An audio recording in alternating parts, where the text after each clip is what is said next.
ከነጻነት ወርቅነህ የተማርኩት አንድ ትልቁ ነገር ምን እንደሆነ ታውቃላችሁ?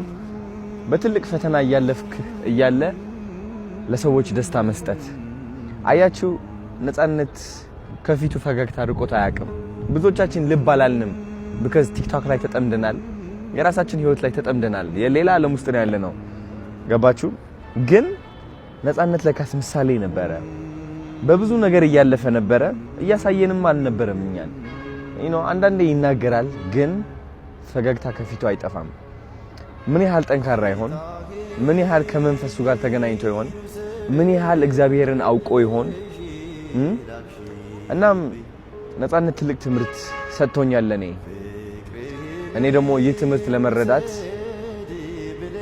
ዘግይቻለሁ ብዬ አስባለሁ።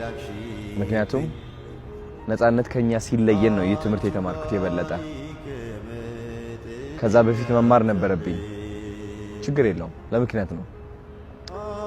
እና ብዙዎቻችን የራሳችን ችግር እያለፍን ያለነው። አያችሁ፣ የውስጣችን ስቃይ አውጥተን ለሌላ ሰው ስቃይ አድርገን የምንሰጥ ከሆነ ለዚህ ቻለ ምንም አንተርፍም። ምንም እናመጣውና ምን በጀው ነገር አይኖርም። በውስጣችን ስቃይ ተሸክመን ለሰው ፈገግታ መስጠትን የምንችል ከሆነ፣ ይውህናን ፍቅርን መስጠትን የምንችል ከሆነ ትልቅ ትዕድልት ነው። እኛ የእግዚአብሔር ልጆች ነን ማለት ነው። ይገባኛል፣ ብዙዎቻችን በገንዘብ እንሰቃያለን፣ በጤና እንሰቃያለን። የየራሳችን ጎደሎነትና የሚያስጨንቀን ነገር አለ። ግን ይውህናን ፍቅርን መስጠትን ከተማር ትልቅ ለውጥ እናመጣለን። ሀገራችን ላይ ትልቅ ፍቅር ይሰፍናል። ትልቅ ተአምር እንፈጥራለን። because ሳይኖርህ ፍቅር ስትሰጥ፣ እያመመህ እያለ ሰውን ስታክም ምን ያህል ጸጋ ነው? ምን ያህል ጥንካሬ ነው? ምን ያህል ብርታትን ነው? ሁላችንም እንደዚህ ብንሆን እቺ ዓለም እንዴት በተቀየረች ኖሮ። አብዛኛው ሰው የሚጠላ ሰው ውስጡ ጥላቻ ያለበት ሰው ነው። ሰው መጉዳት የሚፈልግ ሰው ንዴት የሚሰማው ሰው ነው። ግን ንዴታችን ራሳችንን ይዘን ቢሆን ፈገግታና ፍቅር ብናካፍል ሰማይ እንደርሳለን።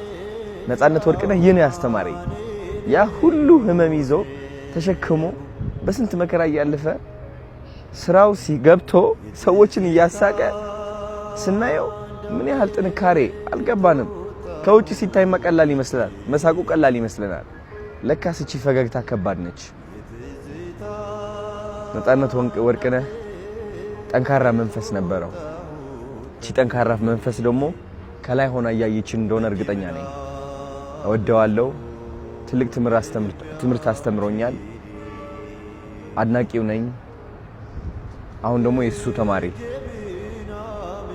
ይህ ለማለት ብዘገይም ግን ከማለት ወደ ኋላ አልልም። እወዳችኋለሁ።